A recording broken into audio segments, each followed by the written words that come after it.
You have no idea how much I've been waiting for this day. You have no freaking clue. The Last of Us official teaser trailer. I'm panicking so much. You guys, The Last of Us is my life. Like, I cannot tell you how much I freaking love this game. This game has made me fall in love with basically the world of video games and storytelling and everything about these 4 words, The Last of Us, literally makes me cry, and I am always on edge with how outstanding gameplay can be. This is one of the few games that no matter how much I play, I will never ever get bored. It's the teaser trailer. Pedro Pascal? I don't know what to do with my hands. Quite literally just want to slap my head and really get into the mindset that this is happening. I'm too excited. I'm sorry, I'm blabbering because I'm looking at it. The Last of Us official teaser, HBO Max. I can't. Oh! Let's just watch it. I'm gonna try and be very calm. No promises. If I cry, no promises. I'll try and keep everything very calm, but again, no promises. All right.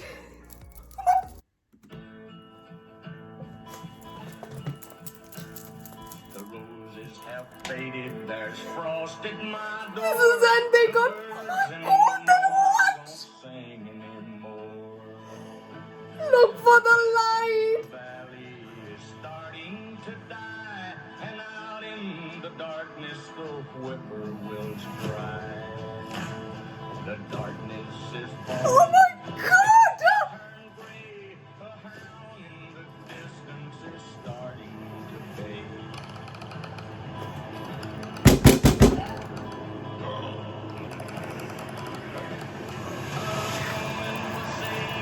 Oh, Lord, if you hear me, Marlene!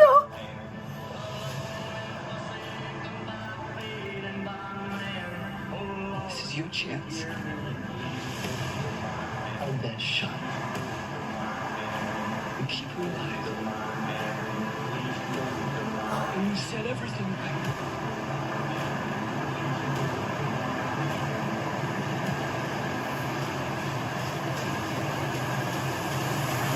Oh my fucking God! Save who you can save. oh, please understand. Yes! Oh my fucking God! Okay. Oh God! Oh God! Oh my God! Oh my God! Oh my God! Oh my God! Oh my God! I oh my God! That's literally the game. You could tell the music is the same song that they were playing when they were heading into Pittsburgh. Oh my God. When they got the car, they got ambushed in the game. When they got ambushed by the hunters, they were playing the song. Ellie was looking at the windows, her eyes piercing green. That exact song. And then after that, Joel tells Ellie, fasten your seatbelt, and then he's not even hurt, and then gets rammed again, and then we're back into gameplay. Oh my God, the same music. I cannot tell you how excited I am for Pedro Pascal as Joel. He has got the same facial features as Joel, like the look, the broken watch. Okay, but calm down. Okay, let's go go over it frame by frame.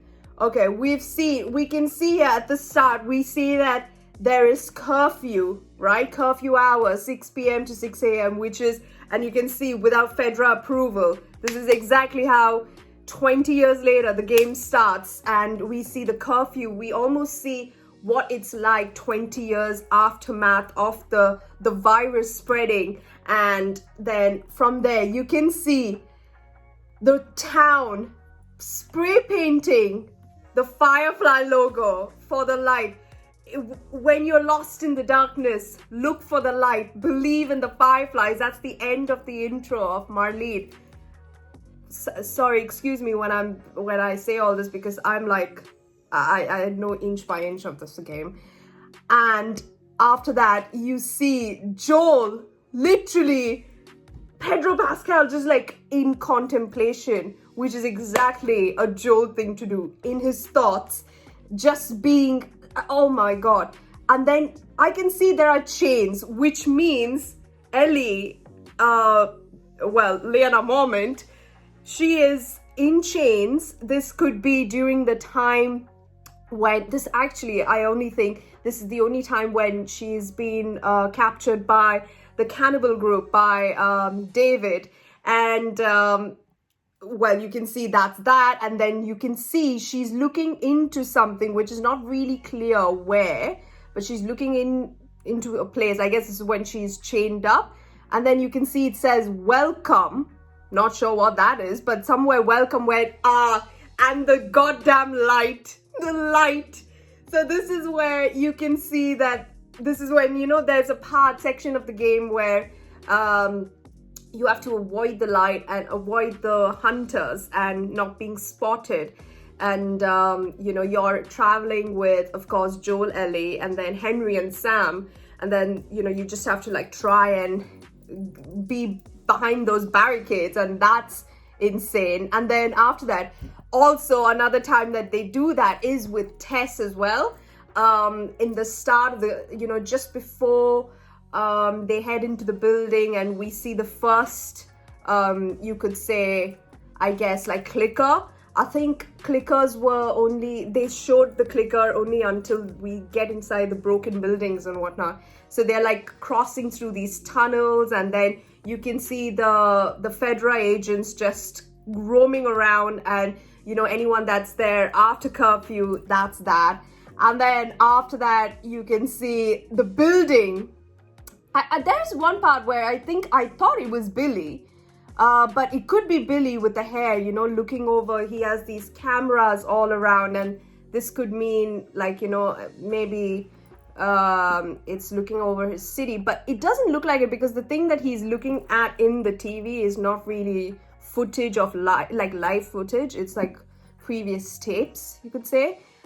And then after that, there's like, well, skulls all around, which is quite normal. And then you hear the clicker sound, like where they're being hunted. They're in the damn building, and there is the building where you can see the two buildings falling on top of each other. And then, you know, one outstanding thing that I would say that Naughty Dog did really well with the games is how the environment took over the city. And, you know, it's almost like nature is reclaiming its spot, and you can see how everywhere, you know, you'll have like these vines and moss and, you know, just trees and bushes everywhere, just in places that you would not even think to look at.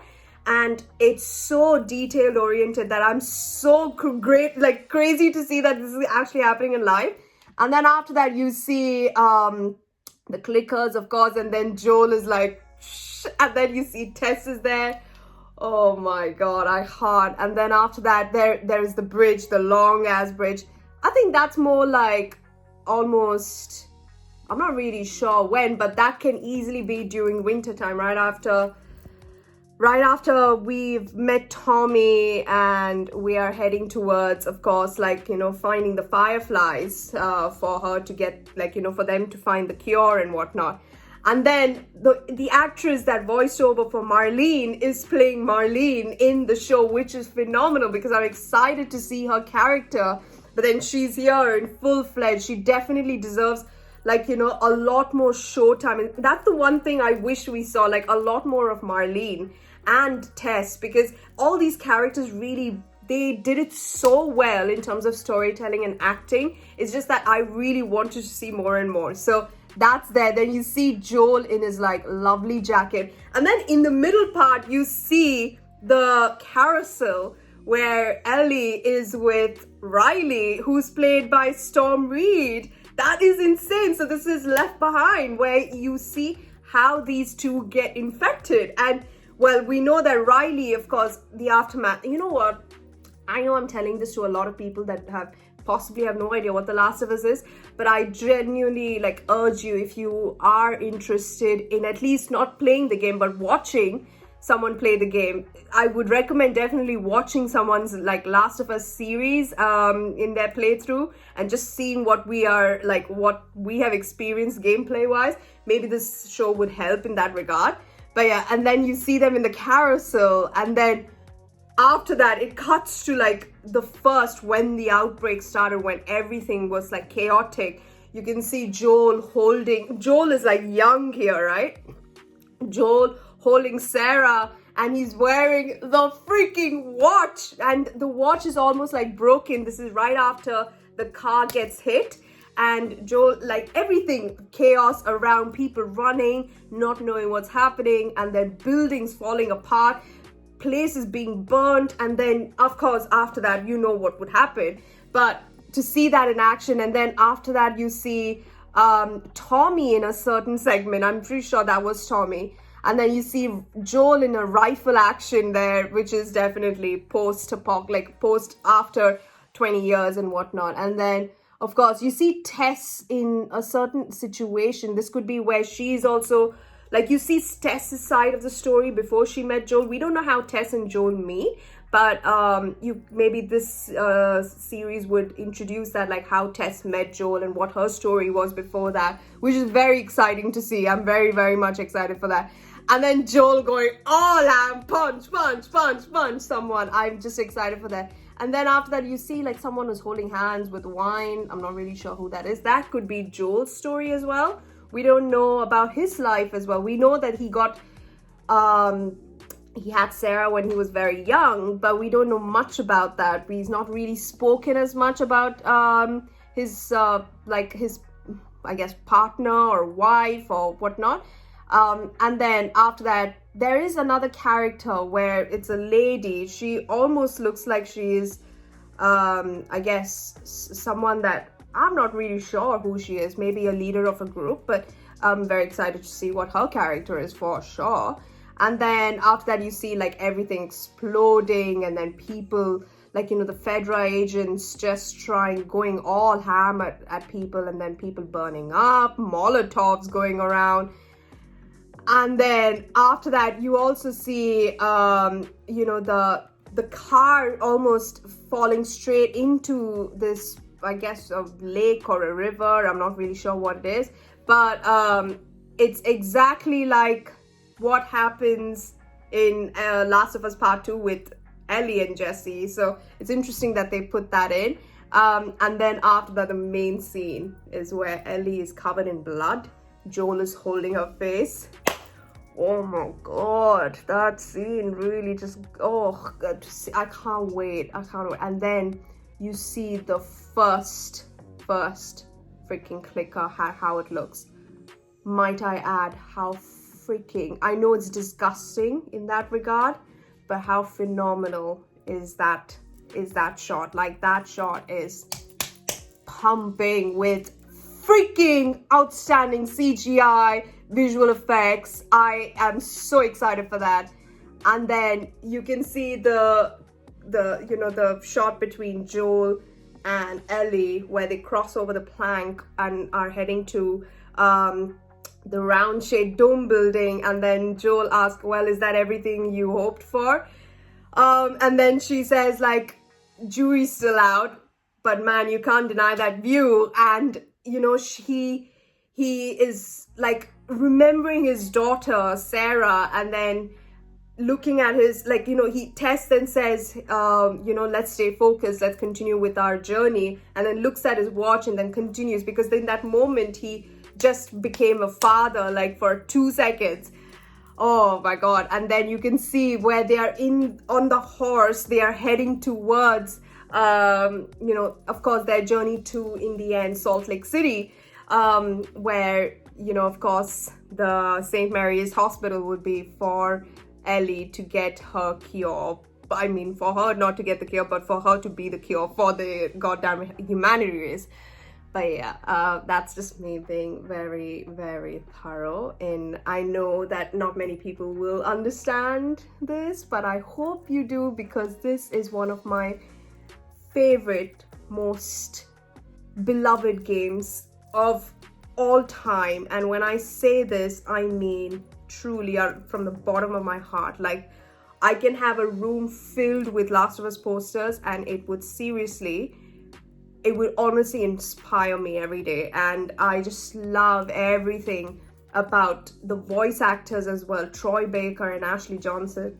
Oh god, like they just truly amaze me in how they portray the characters, the facial recognition, and basically the entire franchise is just something that I truly respect in so many ways. So here's me geeking out about The Last of Us. I'm so excited. 2023 cannot come any faster, because once that's also coming, The Mandalorian is also coming. I think 2023 is the year for Pedro Pascal, and he deserves it because he's a phenomenal actor, and I'm so very much looking forward to him in both series. But here I am. Thank you so much for watching. To any of the non-gamers or the people who have no idea what the hell I'm doing, this is The Last of Us, one of my favorite games. I've only uploaded The Last of Us, you could say, playthrough series part 2. I will definitely try and do the part 1, but I don't know if anyone really wants to watch me gaming anymore, because I think that was one of the routes that I really wanted to go, but it never really picked up as much. So I'm not sure if people would enjoy me playing the game, the first game, when I know almost everything. But I've not played it in, like, say, the remastered version. I have not played it in with the new upgrades, and of course with the new completely remodeled version of The Last of Us. But I just feel like, because I already have the game, I think it's enough, the one that I have. But as much as I would love to have the remodeled version, I think I'm very much happy with the one that I have. And yeah, the controls of course will be a bit wonky and whatnot, but yeah. Here's me just completely blabbering. I'm so sorry, but I'm sorry, I don't know how to end this video because I just cannot. I'm so excited. So I'll see you guys in hopefully the next trailer of The Last of Us. I hope you all are as much as excited as I am for this episode. I mean, for the show exactly. And yeah, The Last of Us. Oh, I cannot. I'm so excited. All right, guys. I'll see you in the next one. Bye.